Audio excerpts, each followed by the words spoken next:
What's going on, guys? This is the Brigade once again, and we're back at it with a little more Killzone Shadowfall. Alright, so last time around we did a little talking about the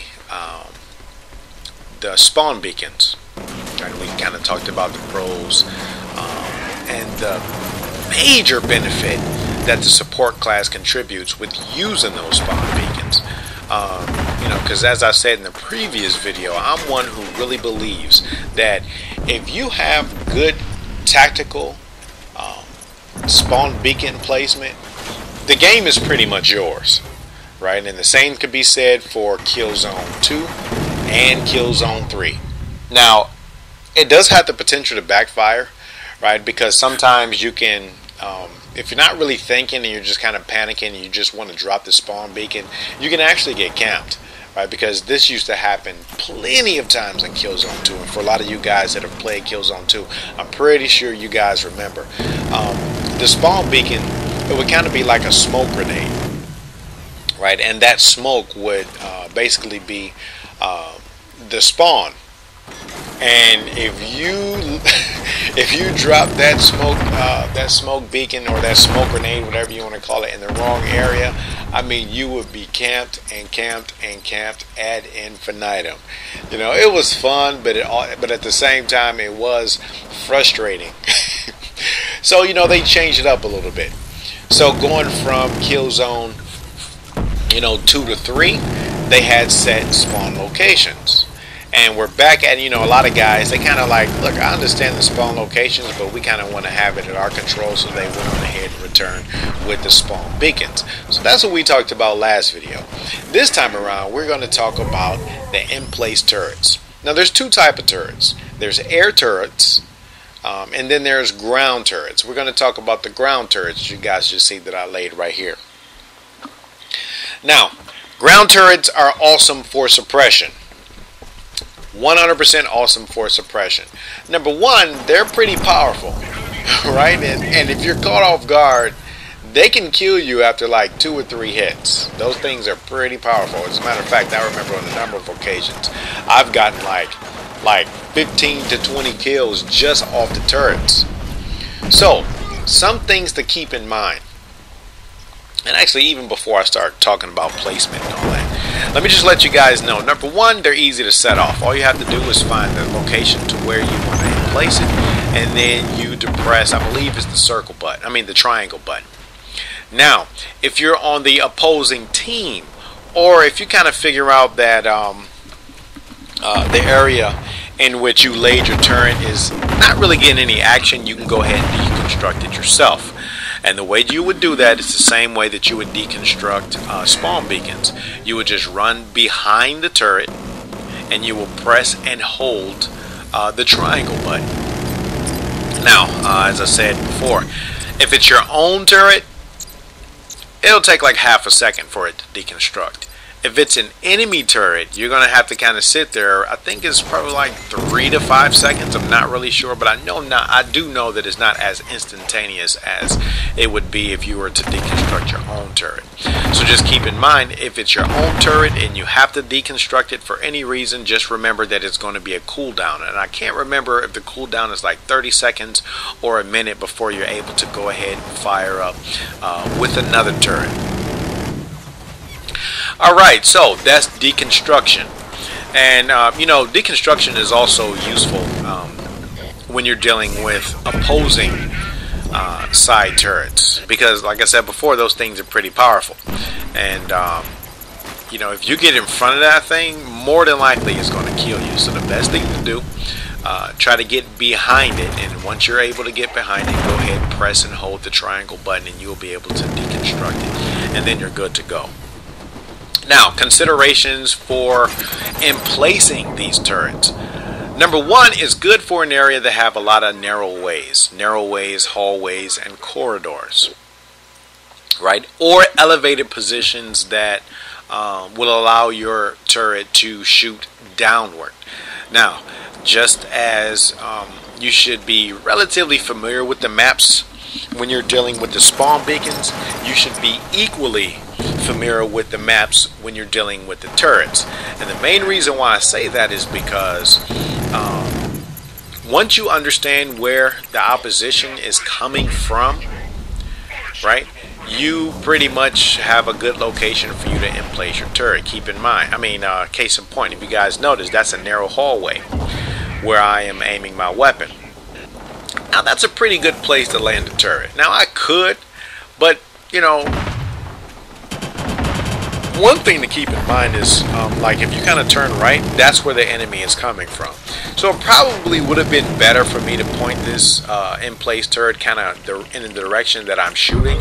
But at the same time, right, it was kind of a good location where I put it before, because I don't know if I don't know. You can kind of go both ways. Either you can put it where I'm, well, dying right here, which is probably better, because at least they have to get through the turret before they're able to access that tunnel, because I think that particular objective they have to come in and set off a bomb or something. Now this is another good location, because if you guys notice, there was a tunnel down below, and that's where a lot of the opposition, the VSA side, that's where a lot of them enter. Right, so at least the turret can point downward as they are running out, and hopefully it can knock off a few kills. And the more kills that the turret is able to fight off, then that's more likely that your enemy will not be engaging you, but trying to get rid of that turret, which is another plus, because any attention that you can get off of yourself or off of your team, it makes you and your team more likely to be able to engage the enemy. Right, and the same could be said for those airbots. Those airbots, especially on this particular stage, are very annoying, especially when you have more than one to deal with. I remember playing this map on a number of occasions, and there will be at least 2 or 3 of those opposing airbots up there, and you couldn't even concentrate on the enemy because they would be shooting you from above, and those things are rather powerful too. So the same benefits that you can get with the airbots are the same benefits that you can get with the in-place turrets. They are awesome for suppression, right? Not only suppression, but also kind of catching your opposing team off guard, right? Because I know plenty of times I've been caught off guard. Now these are just the in-place turrets. Now they do have other type of turrets, right? And the other types are at the home base. Now, and the reason why I'm going to talk about those is, if you're not really familiar with those maps and you find yourself getting into your enemy's home base, they're pretty much going to one-shot kill you. I mean, the home base turrets are extremely powerful. Extremely powerful. So, you know, just as I said with regard to emplacing turrets or emplacing spawn beacons, you also need to be relatively familiar with the opposing team's home base, because if you get caught back there and those home base turrets find you, you're pretty much dead. And you know I made the mistake on a number of occasions where perhaps my teammate from the support class, he will notice me fall, and then he will go ahead and revive me. And I didn't really understand. Well, I can't really say I don't understand. I didn't really realize how OP those home base turrets were. And I would go ahead and revive myself, and bam, just as fast as I could get up would be just as fast as I would die again, because those home base turrets are rather strong. Now, like I said before, if you notice, these guys are coming up out of this narrow passageway. So seeing that I have my turret, and actually I'm going to try to lay it again, but I guess it was a little too late. I got killed. But if you guys notice, a lot of those VSAs were coming from that area. So based upon what mission it is, you know, and another thing is also kind of mission dependent, right? Case in point, if you have capture and hold. Capture and hold, you know, sometimes a lot of people, they will put it right at the holding area, which is kind of good, but at the same time, it would also be a little better if you emplace your land turret kind of a few meters away, but pointing in that direction.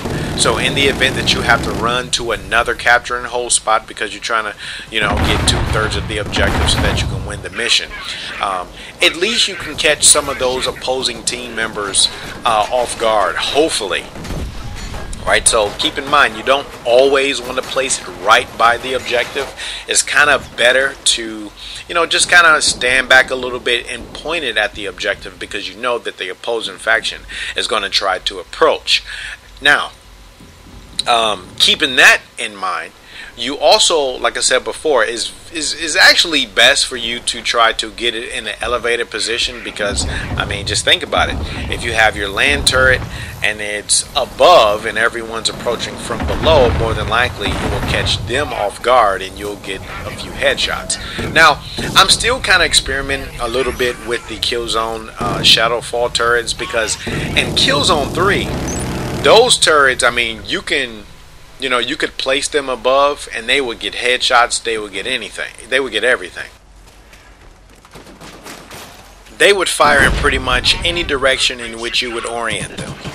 Right now, with Killzone Shadowfall, I'm probably going to have to experiment a little bit, because I'm not really sure. I do know that they'll shoot straight. I do know that they will shoot upward, especially at those airbots, but I'm not really sure. Like I said before, I'm probably going to have to do a little homework. So with regard to the turrets, let me think of anything else that I could think of. Familiarize yourself with the maps. Try to put them in narrow corridors and hallways. Also keep in mind that whenever you have certain objectives, such as capture and hold, or defending a target, firing off an explosive, it is very good to place those turrets in the background, because, like I said before, you kind of want to catch your opponent by surprise, because the degree to which you catch them by surprise increases your likeliness of getting kills from the turret. So as long as you keep all of those things in mind, you can pretty much be successful, right? And you'll definitely be a force to be reckoned with, because you will be reviving your team, you will be getting kills on your own, and you will have the good support turret for suppression and or getting kills whenever you need to get some extra ones. Now, one more thing that I'll say. Now, unlike in Killzone 3, and I don't know if it's because Guerrilla Games have set up these 7v7 war zones as opposed to the full 12v12 war zones, and I'm thinking that they did that just because, PS4s will be released in waves, right? Like, in other words, you'll have the initial wave where you get a certain portion of people to get the PS4, and then you still have pre-orders that have yet to be filled, so you have a second wave, and then you have another wave where consoles are being distributed out in Europe and other places. So I'm thinking they're starting off with the 7v7 because of that, because I think they're trying to reduce the likeliness of having imbalances in the war zones, right? So, I mean, I don't know. We'll find out within the next few weeks, because I'm pretty sure as PS4s are being rolled out more and more and more, that Guerrilla Games will go ahead and change some of those standard Warzone templates. But hey, like I said before, you guys can go ahead and feel free to create your own Warzone. And in the event that you guys may not be familiar, if you want to check out all of the active war zones, if you go to the home page of multiplayer, right, and then like on the left hand side there's options. I think the options are something like my career, active war zones, etc., etc. If you click on active war zones, it should give you a drop down menu of all of the war zones available. Now if you use your, I believe is R1 or right trigger, you'll have other options such as Warzone history or browse active war zones. So if you're ever looking for a specific war zone that is not one of the Guerrilla Games template, just go through the browse active war zones tab, and then you could just pretty much scroll down to find whatever one that you want to participate in. Now, when the game was first released, one thing that I noticed that, and this is one thing that a lot of you guys need to consider when you're creating your own war zones. Unless it's like a private match, there's an option when you create your own war zone for you to restrict access to your war zone by way of a code. So in other words, if you don't have the correct code, people won't be able to get access. And I remember, I think it was like day 3 after the PS4s were released, I tried to get into some war zones, and like all of them had access codes. And I didn't know if that was intentional, or you know, if people were kind of new, therefore they didn't really know what they were doing. But always keep in mind, if you want to have a private war zone, just go ahead and set up some type of access code. I believe it's numerical. I don't know if it's numerical, alphanumerical, or only, you know, alphabetical. I'm not really sure, because I've never set an access code. For which I think that would be really good for clan matches, right? Either clan matches, once they allow us to do clans, or clan practice, right? Let's just say you want to run some scrimmage matches with your own clan, just to, you know, explore certain avenues, you know, and whatever it is that you want to do, right? To prepare for all of those big high-speed clan matches. Alright, so that is pretty much it. I think I've talked enough about the land turrets, and I'm pretty sure that you guys, and like I said before, this is basically just to give you guys a brief explanation as to what these things do and the benefits to them. Because like I said before, you know, sometimes you can kind of get thrown into a first-person shooter, especially if you're not familiar with it. And it's almost like learning a new language, you know. It's kind of like, holy crap, I'm lost, I'm getting shot from every direction, I don't know what to do. And I just wish I could reference some kind of video that would at least ease the pain a little bit. Right, because, you know, like I said before, I don't know about a lot of you guys that make base your, you know, they would aim up, they would aim down. If I were to base my opinion off of reviews, I would probably be hesitant to get Killzone Shadowfall, but the multiplayer is awesome. It is simply awesome. And you know, I don't know how many times I have to reiterate this, but the multiplayer is definitely awesome. Now, if you're used to Call of Duty, if you're used to, you know, Battlefield, there is definitely a learning curve. But do not let the learning curve discourage you from getting, you know, from adding Killzone Shadowfall to your library of first-person shooters, because, you know, you would definitely do yourself a disservice if you were to do that. Like I said before, you will not be babysat. There is no aim assist. Those fancy tricks that you can do in Call of Duty, you know, those 360 jumping off whatever and turning around and shooting, you cannot do that. There is no aim assist, and you definitely will have to, you know, work your way through the objectives. And once you start to familiarize yourself with the objectives and how the pace of the game goes, I can almost guarantee that you will really enjoy yourself. Right? And you know what? There's a few good Killzone Shadowfall channels that I've been checking out. One, I think his name is Broken Games HD.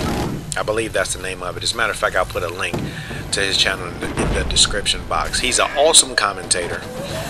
He's super good at Killzone Shadowfall. As a matter of fact, I was on the wall with him one time, and that guy killed me like 8 times. Right? So not only is he awesome at Killzone Shadow, and you know what, his channel is not restricted to Killzone Shadowfall. He actually plays a lot of games, and that guy uploads tons of videos. He's good at Killzone Shadowfall. He's awesome at commentaries, and as a matter of fact, he's not even limited to commentaries. I mean, he gives Xbox One news videos.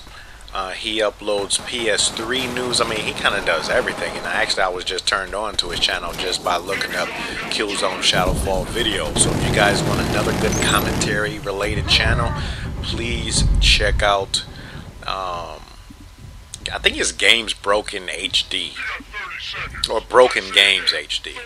Now, keep in mind, you know, for a lot of you guys that follow my channel for Dark Souls, he doesn't play Dark Souls, right? So this is kind of like for people who are thinking about getting a PS4 and who are interested in checking out more Killzone Shadowfall commentaries. That guy is pretty good with the commentaries. Alright, so enough about that. Another guy's Cookie Monster. That guy's pretty funny, and not only does he also do commentaries, but he also live streams Killzone Shadowfall on Twitch. So actually, I'll put a link to both of those guys in the description box. Now, one thing I forgot to add, and I just thought about it. You know, there's a lot of incentive for you guys to upgrade your turrets. Same thing can be said with your airbots and with your spawn beacons. Now, the more kills you get, the better your turret gets as far as construction time, duration, and cooldown time. And cooldown is basically the time between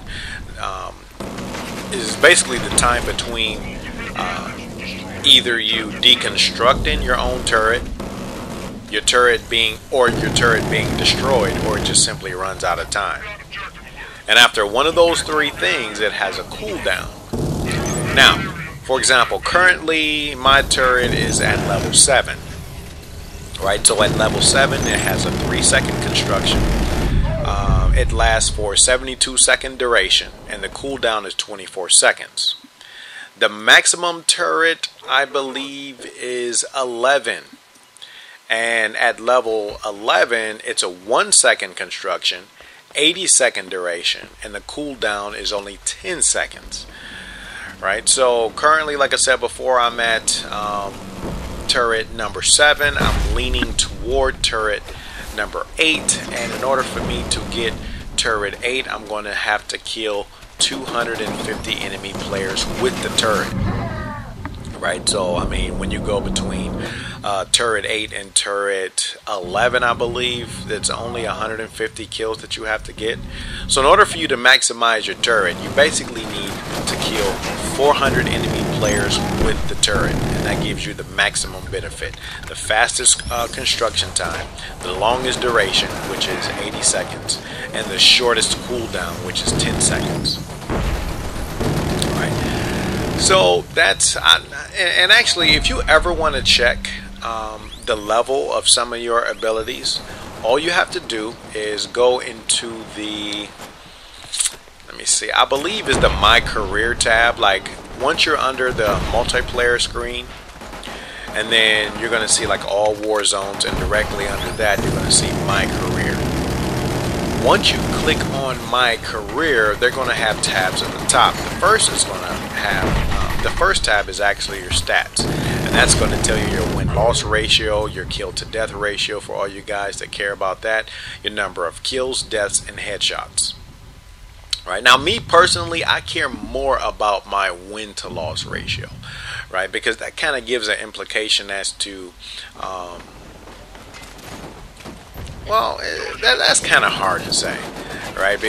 Because it's almost hard to assume that you as an individual have, you know, a huge impact on the degree to which you win or lose, right? But I care more about my win-to-loss ratio than I do my kill-to-death ratio. Although I'm still trying to work on both, right? And, you know, that kind of goes along with time, because think about it. When you first start playing Killzone Shadowfall, especially if you're not used to the mechanics, you're not used to the gameplay, nor are you used to the way the game feels, more than likely you're going to have a very low kill-death ratio for all you guys that really care about that. But the more you mature, the more you get better, the more you figure out certain things as far as, you know, how to become a better assault player, how to become a better scout, how to become a better support player. Those stats will definitely improve. So, under the My Career, the first field is stats. Then you can edit your loadouts. You know, you don't necessarily have to edit it in between your deaths during the game. You can look at your weapons, and you can check out all the unlocks for those weapons, right? And then after that, you can go ahead and check out your abilities. And when you check out your abilities, that will let you know, you know, and actually there's obviously there's three categories of abilities, because there's three classes. You can check out the unlocks on your scout abilities, you can check out the unlocks on your assault abilities, you can check out the unlocks on your support abilities. Right. Now, the revive drones, there's really no upgrades for that. you can upgrade your spawn beacon, and for which mine is maxed out. Obviously, you can, because I already discussed that, you can go ahead and upgrade your turrets. I'm currently on level 7, and I'm working toward level 11 for that. Air support, you can definitely go ahead and upgrade those. Supply boxes, you can upgrade those. And actually, I need to work on that because I'm only on level 2, right? In order for you to max out, I think you need to, I think it's 250 teammates that you need to resupply with. And lastly, you have supply box. Oh, and the support teleport. Right, and actually there's no upgrades available for that. Alright, so that's pretty much the end of it. I hope you guys enjoyed yet another installment in the Killzone Shadowfall for Noob series. And hey, until next time, Martyrs Brigade is